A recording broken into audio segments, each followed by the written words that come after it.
Hello friends, உங்கள் வேலா அகாடமிலேருந்து சுஜிதா பேசுகிறேன். நம்ம 11th பாலிட்டி புக் பார்த்துட்ருக்கோம். போன தாட்டி தேர்தல் மற்றும் பிரதிநிதித்துவம் லெசன் பார்த்தோம், டே 6. இப்போ டே 7 உள்ளாட்சி அரசாங்கமும் சமூக நீதியும் 11th பாலிட்டி புக்கில் உள்ளது. பார்ப்போம் வாங்க. இது என்னென்ன படிக்கணும்னு சொல்கிறேன், படிச்சிங்க. உள்ளாட்சி அரசாங்கம்னா என்னன்னு சொல்கிறாங்க பார்ப்போம்.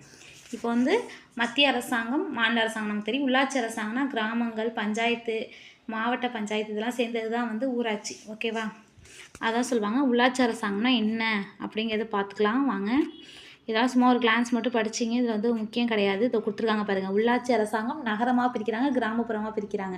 இதை பார்த்தீங்கன்னா உங்களுக்கு புரிஞ்சிடும். ஓகேவா? மாநகராட்சி, நகராட்சி, நகரியங்கள், பேரூராட்சி, பாலிய வாரியங்கள்லாம் சேர்ந்து நகரமும், கிராமப்புறம், மாவட்ட பஞ்சாயத்து, பஞ்சாயத்து யூனியன், கிராம பஞ்சாயத்து மற்றும் வார்டு சேர்ந்தது கிராமப்புறம்னு சொல்லியிருக்காங்க. ஓகேவா? இது மட்டும் தான் இதில் முக்கியம். அதுக்கப்புறம் இதெல்லாம் ஒரு கிளான்ஸ் படிச்சிங்க. இதில் பெரிய முக்கியமான பாயிண்ட் இருக்காது. ஓகேவா? கிராம உள்ளாட்சி அரசாங்கம் பஞ்சாயத்து ராஜ் என்ற பெயரில் அழைக்கப்படுகிறது. கிராம உள்ளாட்சி அரசாங்கம் தான் பஞ்சாயத்து ராஜ்னு நம்ம சொல்கிறோம். ஓகேவா? அதுதான் சொல்கிறாங்க. நெக்ஸ்ட்டு, இந்திய நகரங்கள் நகராட்சிகளாகவும், பெருநகரங்கள் மாநகராட்சிகள் என்றும், தொழில் நகரங்கள் நகரியங்கள் எனவும், இராணுவ அமைப்புகள் பாலிய வாரியங்கள் என்றும் வகைப்படுத்தப்பட்டுள்ளது அப்படின்னு சொல்லியிருக்காங்க. ஓகேவா? நெக்ஸ்ட்டு, இதெல்லாம் சும்மா ஒரு கிளான்ஸ் மட்டும் பார்த்துங்க. அதில் ஒன்றும் முக்கியம் கிடையாது. உள்ளாட்சி அரசாங்கம் முக்கியமான பாயிண்ட்டு. நெக்ஸ்ட்டு, எல்லா நாட்டிலும் எப்படி இருக்குது உள்ளாட்சி அரசாங்கம் அப்படிங்கிறத கொடுத்துருக்காங்க. இது ஒரு கிளான்ஸ் படிச்சிங்க. இந்தியாவில் 2011 கணக்கெடுப்புப்படி ஏறத்தாழ 2,50,000 கிராம பஞ்சாயத்துகள் இருக்குதுன்னு சொல்கிறாங்க. இது நோட் பண்ணிங்க. இது ரொம்ப முக்கியமான பாயிண்ட்டு. 2011 கணக்கெடுப்பின்படி ஏறத்தாழ 2,50,000 கிராம பஞ்சாயத்துகள் இருக்குது. ஓகேவா? இந்தியாவில் ஃபஸ்ட்டு உள்ளாட்சி அரசாங்கம் எப்படி தோணுச்சுன்னா, ஃபஸ்ட்டு குடை ஓலை முறை அப்படிங்கிற ஒரு முதலாம் பராந்தக சோழன் காலத்தில் இருக்கு பாருங்கள். அதுக்கு முன்னாடி எப்படி இருந்துச்சுன்னு மேலே கொடுத்துருக்காங்க. மெயின் இதுலேருந்து தான். ஓகேவா? கிமு 919 922 உள்ளாட்சி அரசாங்கம் பற்றி சொன்னாங்க. யாருன்னா, காஞ்சிபுரம் மாவட்டம் உத்திரமேரில் கண்டெடுக்கப்பட்ட முதலாம் பராந்தக சோழனோட கால கல்வெட்டில் தான் எப்படி உறுப்பினர்கள் தேர்ந்தெடுத்தாங்க உள்ளாட்சி அரசாங்கத்துக்கு அப்படின்னு கொடுத்துருப்பாங்க. அதை இது வச்சு தான் நமக்கு அடுத்து உள்ளாட்சி அரசாங்கம் வந்திருக்கும். ராபர்ட் ஒரு நிமிஷம் இருங்க. அதுக்கப்புறம் ஆங்கிலேயர்கள் வந்ததுக்கப்புறம் 1882 உள்ளாட்சி அரசாங்க சட்டம்லாம் இது பண்ணியிருப்பாங்க. ஓகேவா? லார்ட் ரிப்பன் பிரபு இவர் தான் உள்ளாட்சி அரசாங்கத்தின் தந்தைன்னு சொல்லுவாங்க. இவரோட இதனால தான் இப்போ உள்ளாட்சி அரசாங்கம் செயல்படுது. இதெல்லாம் ஒரு கிளான்ஸ் பார்த்துக்குங்க. 9th புக்கில் இருக்கும் உள்ளாட்சி அரசாங்கம்னு. ஓகேவா? அது 9th புக் பார்க்கும்போது பார்ப்போம். உள்ளாட்சி அரசாங்கம்னு ஒரு லெசன் இருக்கும். அது இன்னும் கொஞ்சம் டீட்டெயிலாக இருக்கும். இது சும்மா கதையாக தான் இருக்கும். ஓகேவா? இது முக்கியமான பாயிண்ட். ஏதாவது டேட்டா இருந்தால் நோட் பண்ணிக்கிங்க. இதில் பாருங்கள். தமிழ்நாட்டில் பெரும்பான்மையான மாவட்ட நிர்வாக அமைப்புகள் நீதி கட்சியின் உறுப்பினர்கள் 1921 545 பேர் நியமிக்கப்பட்டனர் அப்படின்னு சொல்லியிருக்காங்க. ஓகேவா? இரட்டை ஆட்சி முறைனா என்னென்னு கொடுத்துருக்காங்க பாருங்கள். இரட்டை ஆட்சி முறை மூலமாக நிர்வாகத்துறைகள் மத்திய அரசுக்கு ஒதுக்கப்பட்ட துறைகள் எனவும், மாகாண அரசுகள் மாற்றித்தரப்பட்ட துறைகள் எனவும் இரு பிரிவுகளாக பிரிக்கப்பட்டது. காவல், சட்டம், ஒழுங்கு, நிதி போன்ற துறைகள் ஒதுக்கப்பட்ட துறைகள் எனப்படும். இவை ஆளுநர் வசம் இருக்கும். கல்வி மற்றும் பிற துறைகள் மாற்றப்பட்ட தரப்பட்ட துறைகளாகவும், இவை தேர்ந்தெடுக்கப்பட்ட பிரதிநிதிகளும் இருக்கும்னு சொல்கிறாங்க. ஓகேவா? ஷர்மா நாராயணன் என்பவர் சுதந்திர இந்தியாவுக்கான காந்தி அரசியலமைப்பு தொடர்பான ஒரு திட்ட வரைவை உருவாக்குனார் அப்படின்னு சொல்கிறாங்க. ஓகேவா? காந்தி கிராமங்கள் தான் நம்ம வாழுது, அதுலேருந்து ஆரம்பிக்கணும், கிராம பஞ்சாயத்துகள் அவர் ஒரு கோட்பாடு சொன்னார். ஓகேவா? நம்ம அரசமைப்பு உருவாக்கும் போது அந்த காந்தி அரசியலமைப்பு திட்ட வரைபடத்தை தயாரித்தவர் யாருன்னா ஷர்மா நாராயணன். இது ரொம்ப முக்கியமானது. ஓகேவா? நெக்ஸ்ட், எப்போ ஏற்றுக்கிட்டாங்க? நவம்பர் 26 1949 இந்திய அரசால் ஏற்றுக்கொள்ளப்பட்டது தான் நம்ம அரசியலமைப்பு. ஓகேவா? பகுதி 40 அரசு கிராம பஞ்சாயத்துகள் ஏற்படுத்த நடவடிக்கை எடுக்க வேண்டும் அப்படின்னு கொடுத்துருக்காங்க. அது உறுப்பு. அதுக்கு ஆர்டிக்கல் நம்பர் 40. ஓகேவா? இது முக்கியம். அது அரசு வழிகாட்டு நெறிமுறைகள் கோட்பாட்டு கீழே வரும். அந்த ஆர்டிக்கல் நம்பர் 40. ஓகேவா? பஞ்சாயத்து ராஜ் சட்டம் இயற்றப்பட்டது. ஓகேவா? 90% இந்திய மக்கள் 1960 பஞ்சாயத்து ராஜ் அமைப்புகள் கொண்டு வரப்பட்டதுன்னு சொல்லியிருக்காங்க. அதுக்கு முன்னாடி 1957 ஓகேவா? 2வது 5ஆண்டு திட்ட காலம் 1956 நடந்துச்சு. கிராம பஞ்சாயத்துகள் அமைப்பு ரீதியாக உயர்நிலைகள் உள்ள மக்கள் நிர்வாக அமைப்புடன் இணைக்கப்பட வேண்டும் என பரிந்துரைக்கப்பட்டதுன்னு சொல்கிறாங்க. அப்புறம் 1957 மேத்தா தலைமையிலான மத்திய அரசாங்கம் அமைந்தது. மேத்தா குழு முக்கியமான 2 பரிந்துரைகள் சேர்ந்து நிர்வாக பரவலாக்கப்பட வேண்டும், நிர்வாக உள்ளாட்சி அமைப்புகள் கட்டுப்பாட்டில் இருக்க வேண்டும் அப்படின்னு சொல்கிறாங்க. 2வது என்ன சொல்கிறாங்கன்னா, ஊரக வளர்ச்சி திட்டங்கள் மக்களாட்சி நிர்வாக வளங்கள் மாற்றப்பட வேண்டும் அப்படின்னு சொல்லியிருக்காங்க. அதை நோட் பண்ணிக்கிங்க. மேத்தா குழுவோட இதெல்லாம் கொடுத்துருக்காங்க. 1960ஆம் ஆண்டு எல்லா மாநிலத்திலையும் வந்து பஞ்சாயத்து ராஜ் முறையை அமைச்சிட்டாங்க. 90% இந்திய மக்கள் 1960ஆம் ஆண்டில் பஞ்சாயத்து ராஜ் அமைப்புகள் கொண்டு வரப்பட்டது அப்படின்னு சொல்கிறாங்க. 1977ஆம் ஆண்டு அசோக் மேத்தா தலைமையில் ஒரு குழு அமைந்தது. அப்படி அதாவது பஞ்சாயத்து ராஜ் சம்மந்தமாக அவங்க என்னென்ன கொடுத்தாங்க அப்படிங்கிறத கொடுத்துருக்காங்க. இதை அப்படியே படிச்சுக்கிங்க. இதெல்லாம் ரொம்ப ரொம்ப முக்கியமான தகவல். ஓகேவா? உள்ளாட்சி அரசாங்கத்தை வலுப்படுத்த 1976 முதல் 1988 வரை எந்தெந்த குழுக்கள் அமைச்சாங்கன்னு கொடுத்துருக்காங்க. இது ரொம்ப ரொம்ப முக்கியம். 9th புக்கில் போட்டிருப்பாங்க வருஷலாம் எந்தெந்த ஏர் என்னென்ன குழுன்னு. ஓகேவா? அதை வேணால் பார்த்துக்குங்க. அது 9th புக் வரும்போது நம்ம வேணால் பார்த்துப்போம். ஓகேவா? இப்போயே வேணால் நீங்கள் நோட் பண்ணிக்கினா அங்கே போய் நோட் பண்ணிங்க. 9th புக்கில் குடிமையில் 5வது பாடம். ஓகேவா? இதில் உள்ள எல்லா பாயிண்ட்டுமே முக்கியம். ஓகேவா? அதுக்கப்புறம் 1992 73 மற்றும் 74வது சட்டத்தில் பஞ்சாயத்து ராஜ் மற்றும் நகராட்சி வந்து சட்டத்திருத்தம் பண்ணி நகராட்சி அமைப்புகளும் பஞ்சாயத்து ராஜ் அமைப்பு அமைச்சிருப்பாங்க. ஓகேவா? அப்போ வந்து அட்டவணை 11வது அட்டவணை கீழே வந்து பஞ்சாயத்து ராஜ் 3 அடுக்கு முறையில் வரும் அப்படிங்கிறது கொடுத்துருக்காங்க. அதுக்கான தகுதிகள் இதை கொடுத்துருக்காங்க பாருங்கள். இந்த பக்கம் 11வது அட்டவணையில் சேர்க்கப்பட்டதில் அது இது பாருங்கள். இந்த பாயிண்ட் எல்லாமே முக்கியம். அதனால் நல்லா நோட் பண்ணிக்கிங்க. அதுக்கு என்ன தகுதிகள் எல்லாமே கொடுத்துருக்காங்க. இதெல்லாம் நோட் பண்ணிங்க. கிராம சபைனா என்ன அதெல்லாம் கொடுத்துருக்காங்க. கிராம சபைனா ஒவ்வொரு கிராமத்தில் உள்ள மக்கள் எல்லாம் உறுப்பினர்களாக சேர்ந்தால் கிராம சபை. ஓகேவா? எப்படி உறுப்பினர் தேர்ந்தாங்க? அவங்களோட பதவிக்காலம் வந்து 5 ஆண்டுகள் இருக்கும். அவங்களுக்கு வந்து மாநில தேர்தல் ஆணையம் வந்து தேர்தல் வைக்கும். ஓகேவா? தேசிய தேர்தல் ஆணையம் நமக்குள்ளே ஹெட்டுக்கு இருக்க தேர்தல் ஆணையம் வந்து வைக்காது. மாநிலத்துக்கும் தேர்தல் ஆணையம் இருக்கும். சென்னைக்கு வந்து கோயம்பேட்டில் இருக்க ஒரு ஆஃபீஸ், அங்குள்ள தேர்தல் ஆணையங்க தான் வைப்பாங்க. ஓகேவா? இது எல்லாமே முக்கியம். ரொம்ப ரொம்ப முக்கியம். இது பாருங்கள். பஞ்சாயத்து ராஜ் 1959 அது பண்ணாங்க. 2009 ஓகேவா? பொன் விழா கொண்டாடியிருக்காங்க. அக்டோபர் 2 1959ஆம் ஆண்டு பண்டித ஜவஹர்லால் நேரு அவர்கள் ராஜஸ்தான் மாநிலம் நௌகரில் பஞ்சாயத்து ராஜ் அடிக்கல் நாட்டினார். இது ரொம்ப ரொம்ப ரொம்ப முக்கியமான ஒரு விஷயம். இது ரிப்பீட்டடாக கேட்டிருக்காங்க ப்ரீவியஸ் இயர் கொஷினில். ஓகேவா? அதனால் ரொம்ப ரொம்ப முக்கியம். இந்தியாவை ஆள்வதில் இது ஒரு புரட்சிகரமான படியாகும். கிராமங்கள் முழுமையான வளர்ச்சி மற்றும் மக்களின் கைகள் அதிகாரம் அளித்தல் என்ற நோக்கத்துடன் இந்த பயணம் அன்று தொடங்கியதுன்னு சொல்லியிருக்காங்க. 73வது அரசியலமைப்பு சட்டத்தில் 1991 ஏற்படுத்தப்பட்ட 3 அடுக்கு பஞ்சாயத்து ராஜ் அமைப்பு எப்படி இருப்பாங்க? கீழே கிராம சபை, அதில் சேர்ந்து கிராம பஞ்சாயத்து, அதுக்கப்புறம் ஊராட்சி ஒன்றியம், மாவட்ட பஞ்சாயத்து, இப்படி தான் நம்ம எடுத்துக்கணும். ஓகேவா? நெக்ஸ்ட் 74வது சட்டத்திருத்தம் வந்து நகராட்சிகளுக்கு உள்ளது. அதுக்கு என்னென்ன ஸ்டெப் எடுத்தாங்கன்னு கொடுத்துருக்காங்க. இது எல்லாத்தையுமே படிச்சிங்க. எப்போ நடைமுறைப்படுத்தினாங்க பாருங்கள். ஜூன் இது ரொம்ப முக்கியம். ஓகேவா? ஜூன் 1993ஆம் ஆண்டு அரசிதழ் வெளியிடப்பட்டதுன்னு கொடுத்துருக்காங்க. இதை நோட் பண்ணிக்கிங்க. நெக்ஸ்ட்டு பேரூராட்சி என்ன கொடுத்துருக்காங்க. அதுக்கப்புறம் கிராம சபை கூட்டம் எப்போ நடக்குதுன்னு கொடுத்துருக்காங்க பாருங்கள். 6 முறை நடக்கிறாங்க. முன்னாடி 4 முறை நடத்திருந்தாங்க. இப்போ 6 முறை நடக்கிறாங்க. ஓகேவா? முன்னாடி இப்போ 2 இது வந்து சேர்த்துருக்காங்க. ஓகேவா?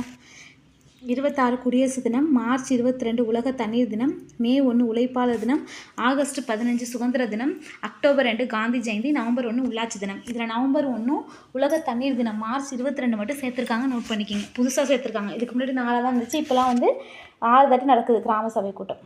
ஓகேவா? நெக்ஸ்ட்டு பேரூராட்சினா என்னென்னு கொடுத்தாங்க. 500லேருந்து 15,000க்கு மிகாமல் இருக்கும் அதெல்லாம் பேரூராட்சி. ஒரு குறிப்பிட்ட ஏரியா இருந்துச்சு, அது பேரூராட்சின்னு சொல்லுவாங்க. பேரூராட்சி அப்படிங்கிறது முதல்ல தமிழ்நாட்டில் தான் அறிமுகம் பண்ணாங்க. அது ஒரு லைன் கொடுத்துருப்பாங்க. இது எல்லாமே முக்கியம் பார்த்துங்க. அதுக்கப்புறம் 11வது அட்டவணையில் என்னென்ன பிரிவுகள் இருக்குது அதெல்லாம் கொடுத்துருக்காங்க. இந்த பாக்ஸ் அது ரொம்ப முக்கியம். நகர்மன்றம்னா என்ன, நகராட்சினா என்ன, மாநகராட்சினா என்ன எல்லாமே கொடுத்துருப்பாங்க. இது எல்லாமே ஒரு கிளான்ஸ் படிச்சிங்க. எல்லாமே முக்கியம். 11வது அட்டவணை பஞ்சாயத்து ராஜ், 12வது அட்டவணை என்ன நகராட்சி அதிகாரம் பொறுப்பும். இது என்னென்ன பொறுப்பு இருக்குது அதிகாரம் இருக்குன்னு பார்த்துங்க. இது எல்லாமே முக்கியம் முக்கியம் முக்கியம். ஓகேவா? இந்த லெசன் ரொம்ப ரொம்ப ரொம்ப முக்கியமான லெசன். அதனால இதில் ஒரு லைன் கூட விட்றாதீங்க. ஓகேவா? போன தேர்தல் மற்றும் பிரதிநிதித்துவம் லெசனில் ஒரு 2-3 பேஜ் விட்டுட்டு அதுக்கப்புறம் தான் வந்து முக்கியமான பாயிண்ட் ஆரம்பிக்கும். இதில் ஃபஸ்ட்லேருந்தே எல்லாமே முக்கியமான பாயிண்ட்டாக இருக்குது. ஓகேவா? அதனால் எல்லாத்தையுமே நோட் பண்ணிக்கிங்க. இதோ ஒரு டேட்டா கொடுத்துருவாங்க. இதையும் நோட் பண்ணிக்கிங்க. தமிழ்நாட்டில் 12,620 கிராம பஞ்சாயத்துகளும் 385 ஊராட்சி ஒன்றியமும் 30 மாவட்ட பஞ்சாயத்தும் உள்ளது அப்படின்னு சொல்லியிருக்காங்க. ஓகேவா? அவ்வளோதான். பஞ்சாயத்து ராஜ் 1959 2018 வரையும் இருந்துச்சு அப்படிங்கிறது இந்த பாக்ஸ் நோட்ஸில் கொடுத்துருக்காங்க. தமிழ்நாட்டில் வந்து 21 மாநகராட்சிகளும் 552 நகராட்சிகளும் 561 பேரூராட்சிகளும் உள்ளது. இப்போ வந்து இதோட டேட்டா வந்து மாறி இருக்குது. இது வந்து நோட் பண்ணிங்க. கூகுளில் பார்த்து நோட் பண்ணிக்கிங்க. ஓகேவா? டேட்டா மாறும் அப்பப்போ. இது வந்து இது ஒரு எடிஷன் புக்காக இருக்கும். இப்போ வந்து புது எடிஷன் புக் வந்திருக்கு. அதில் டேட்டா மாறும். அப்படி அதில் டேட்டா மாறலைன்னா நம்ம தான் பார்த்துக்கணும். ஓகேவா? இதுமாதிரி டேட்டாலாம் நம்ம வந்து கூகுளில் போட்டு பார்த்துக்கணும். ஓகேவா ஃப்ரெண்ட்ஸ்? நெக்ஸ்ட்டு சமூக நீதி அப்படிங்கிற ஒரு லெசன் இருக்குது. அது வந்து லாஸ்ட்டு 2-3 பேஜ் தான் இம்பார்ட்டன்ட். ஃபஸ்ட்லாம் சும்மா ஒரு ஓரலாக கொடுத்துருப்பாங்க. அது ரொம்ப முக்கியம் கிடையாது. இதெல்லாம் ஒரு கிளான்ஸ் மட்டும் பார்த்துங்க. ஏதாவது அரசமைப்பு பற்றி கொடுத்துருக்காங்க பாருங்கள். இந்திய அரசமைப்பு சட்டம் பிரிவு 15 நாளும் 16 நாளை பற்றி கொடுத்துருக்காங்க. இதை ஒரு கிளான்ஸ் பார்த்துக்குங்க. மிச்சம்லாம் ஒரு கிளான்ஸ் மட்டும் ரீட் விட்டுங்க. இது எதுவுமே முக்கியமானது கிடையாது. ஓகேவா? எப்படி சமூக நீதி இருக்குது அப்படிங்கிறது ஒரு கதை மாதிரி தான் கொடுத்துருப்பாங்க. ஜான் ராலஸோட சிறந்த படைப்புகள்னு சொல்லி புக்கு கொடுத்துருக்காங்க. இதை வேணால் நோட் பண்ணிக்கிங்க. ஓகேவா? நெக்ஸ்ட் இதெல்லாம் ஒரு கிளான்ஸ் படிச்சு விட்டுங்க. இது எதுவுமே முக்கியம் கிடையாது. பாக்ஸ் நோட்ஸில் இருக்கதை படிச்சிங்க. ஓகேவா? இதோ கொடுத்துருக்கு பாருங்க. இது ரொம்ப முதல் பிற்படுத்தப்பட்ட ஒரு ஆணையம் காக்கா கலேக்கர் அவர்கள் தலைமையில் அமைக்கப்பட்டது. இது நோட் பண்ணிக்கிங்க. இது ரொம்ப ரொம்ப முக்கியம். ஓகேவா? இது நிறைய ப்ரீவியஸ் இயர் கொஸ்டினில் கேட்டிருக்காங்க. நாட்டில் இருக்கும் பிற்படுத்தப்பட்ட பிரிவினர் மேம்பாட்டுக்காக முதல் ஆணையம் 1953ஆம் ஆண்டு அமைக்கப்பட்டது. காக்கா கலேக்கர் அவர்கள் தலைமையில் அமையப்பட்ட இதுவே சுதந்திர இந்தியாவின் முதல் பிற்படுத்தப்பட்ட ஒரு ஆணையமாகும். ஓகேவா? ரெண்டாவது பிற்படுத்தப்பட்ட ஒரு ஆணையம் நான் சொல்கிறேன், அனுமந்தையான்னு நினைக்கிறேன். எனக்கு சரியாக தெரில, நோட் பண்ணிக்கிறேன். சொல்கிறேன், அடுத்தடுத்த வீடியோவில் சொல்கிறேன். ஓகேவா? பஞ்சமர் நிலம்னு சொல்லுவாங்க பாருங்கள். தாழ்த்தப்பட்டவர் கொடுக்க வேண்டிய பஞ்சமர் நிலம். அது இந்த பாக்ஸ் நோட்ஸ் படிச்சிங்க. ஓகேவா? இது ரொம்ப முக்கியம். ஓகேவா? பஞ்சமர் நிலத்தை பற்றி சொல்லியிருப்பாங்க. அதை பார்த்துங்க. இதுக்கப்புறம் தான் பாயிண்ட்டே வருது. சென்னை மாகாணத்தில் சமூக நீதி எப்படி இருந்துச்சு அப்படின்னு கொடுத்துருக்காங்க. 1835ஆம் ஆண்டு இந்தியா முழுவதும் அரசு நிர்வாக மொழியாக ஆங்கிலம் மட்டுமே பின்பற்றப்படும் என அறிவித்தாங்க. மெக்காலே குழுவோட அறிவிப்பின் அடிப்படையில். ஓகேவா? அதை கொடுத்துருக்காங்க. அதுக்கப்புறம் ஜமீன்தாரி ரயத்வாரி இதெல்லாம் இருந்துச்சு. ரயத்வாரி முறை மீது ஆய்வு செய்யுமாறு அன்றைய ஆங்கில அதிகாரி ஃப்ரான்சிஸ் எலிஸ் மீது பறிக்கப்பட்டது. அதுபோல் தாமஸ் மன்றோ என்னும் அதிகாரிடம் ரயத்வாரி முறை குறித்து ஆய்வு செய்து அறிக்கை தாக்கல் செய்தார் அப்படின்னு கொடுத்துருக்காங்க. இதெல்லாம் நோட் பண்ணிங்க. இது எல்லாமே முக்கியம். பஞ்சம நிலத்தை பற்றி கொடுத்துருப்பாங்க. அதுவும் முக்கியம். 1854ஆம் ஆண்டு நீதிமன்றம் ஆணையிட்டது. என்ன கொடுத்துருக்காங்க?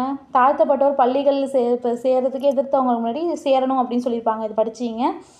1865ஆம் ஆண்டு இங்கிலாந்தில் உள்ள இந்தியாவுக்கான அமைச்சர் ஆணையிட்டார். இப்போது அந்த நிலை மாற்றம் இல்லை.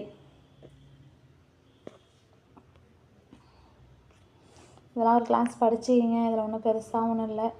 1892ஆம் ஆண்டு சென்னை மாவட்டத்தில் அனைத்து துறைகளிலும் வகுப்பு வாரிய பிரதிநிதித்துவம் எடுத்தாங்க அப்படிங்கிறத கொடுத்துருக்காங்க. இது நோட் பண்ணிக்கோங்க. இது 128(2) என்று அழைக்கப்படுகிறது அப்படின்னு கொடுத்துருக்காங்க.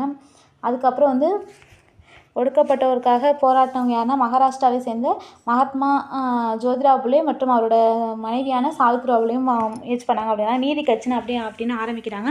1913ஆம் ஆண்டு அலெக்சாண்டர் காரு தலைமையிலான ஆணையம் வந்தபோது அவரிடம் ஏராளமான விண்ணப்பங்கள் அளிக்கப்பட்டது. அதுக்கப்புறம் தான் நீதி கட்சி உருவாக்கணும்னு என்ன வருது. அதுக்கு முன்னாடி தென்னிந்திய நலவுரிமை சங்கம்னு உருவாக்கியிருப்பாங்க. அதுலேருந்து நீதி கட்சி வந்திருக்கும். நீதி கட்சி தான் திராவிட கழகமாக பண்ணி இப்போ திராவிட முன்னேற்ற கழகமாக இருக்கிறது நீதி கட்சி தான். ஓகேவா? பேஸ் நீதி கட்சி தான். ஓகேவா? நடேசனா சர்பி தியாகராயர் TM நாயர் ஆகியோர் அறிக்கை ஒன்றிணைந்து தயார் வெளியிடப்பட்டது. ஓகேவா? அதான் பிராமணர் இல்லாதர் அறிக்கைன்னு சொல்லுவாங்க. ஓகேவா? 1916ஆம் ஆண்டு தென்னிந்திய சுதந்திர சங்கம் இயக்கத்தை தாங்க. இதுலேருந்து நீதி கட்சி உருவாக்குச்சு. அவங்க 3 பத்திரிக்கை வச்சாங்க. அது இங்கிலீஷ் பத்திரிக்கை பேர் ஜஸ்டிஸ். அதெல்லாம் இந்த கட்சிக்கு வச்சுருப்பாங்க. ஓகேவா? இது எல்லாமே முக்கியம். நல்லா நோட் பண்ணிக்கோங்க. எப்பப்போ என்னென்ன நடந்துச்சு, யார் யார் ஜெயித்தாங்க, என்னென்ன என்னென்ன மக்களுக்காக செஞ்சாங்க, வகுப்பாரிய பிரதிநிதித்துவம் 1924ஆம் ஆண்டு தீர்மானம் கொண்டு வந்தாங்க. இதெல்லாம் ரொம்ப முக்கியம். நீதி கட்சி 10th சோசியல் புக்கில் 10th லெசன் ஹிஸ்ட்ரியில் கடைசி லெசன் 9th 10th லெசனில் இதை பற்றி எல்லாமே கொடுத்துருப்பாங்க. ஓகேவா? இந்த புக்கில் இதெல்லாம் முக்கியமாக இருக்குது. இதெல்லாம் நோட் பண்ணிக்கோங்க. சார் நடேசனார் என்ன சொல்லியிருக்காரு, சண்முகம் என்ன சொல்லியிருக்காரு, இந்த பாயிண்ட்லாம் நோட் பண்ணிக்கங்க. இது ஓகேவா? எல்லாமே இதில் முக்கியம். ஓகேவா? முதல் சட்ட திருத்தம் எப்போ இது பண்ணாங்க, எதுக்காக வந்தாங்க அப்படிங்கிறதெல்லாம் சொல்லியிருக்காங்க. அப்புறம் இடஒதுக்கீடு என்ன பண்ணாங்க அதெல்லாம் சொல்லியிருக்காங்க. இதெல்லாம் நோட் பண்ணிங்க. இடஒதுக்கீடுக்கு 1971ஆம் ஆண்டு 3 பேர் ஆணையம் உருவாக்குறாங்க. சட்டைநாதன் தலைமையில் ஒரு ஆணையம் அமைக்கப்பட்டது. யாருன்னா கருணாநிதி அவர்கள் பீரியடில். ஓகேவா? பிற்படுத்தப்பட்ட நலன் குறித்து ஆராய்ந்திட சட்டைநாதன் தலைமையில் ஒரு ஆணையம் அமைக்கப்பட்டதுன்னு சொல்கிறாங்க. இதெல்லாம் நோட் பண்ணிக்கிங்க. இதில் பாயிண்ட் எல்லாமே முக்கியம். ஓகேவா? இந்த 4-5 பேஜ் ரொம்ப ரொம்ப முக்கியம். அப்புறம் ஜெயலலிதா அம்மா தான் 69% இடஒதுக்கீடு வாங்கி கொடுத்துருப்பாங்க. அதை பற்றி டீட்டெயில்ஸ் ஃபுல்லாக இங்கே கொடுத்துருப்பாங்க. மண்டல் குழு அறிக்கை எல்லாமே கொடுத்துருப்பாங்க. இது எல்லாத்தையுமே பார்த்துங்க. இது ரொம்ப ரொம்ப ரொம்ப ரொம்ப முக்கியம். ஓகேவா? அடுத்தது பிற்படுத்தப்பட்ட ஒரு ஆணையம் திரு காக்கா கலேக்கர் ஆணையம் சொன்னேன்னு அது. ஓகேவா?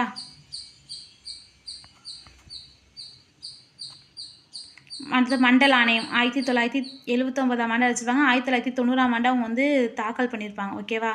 என்னென்ன ஆணையம் இதெல்லாம் ரொம்ப நல்லா நோட் பண்ணிக்கிங்க. இந்த பாக்ஸ் நோட் பண்ணிக்கிங்க. ஓகேவா? லாஸ்ட்டு இதில் ஒரு 5 பேஜஸ் இருக்கும். அந்த 5 பேஜஸும் ரொம்ப ரொம்ப ரொம்ப முக்கியம். ஓகேவா?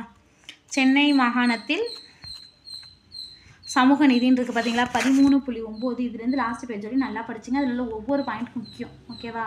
அதுலேருந்து நிறையா கொஸ்டின் இப்போலாம் ரீசெண்டாக கேட்குறாங்க. அதெல்லாம் நல்லா பார்த்துங்க. ஓகேவா ஃப்ரெண்ட்ஸ்? தேங்க்யூ.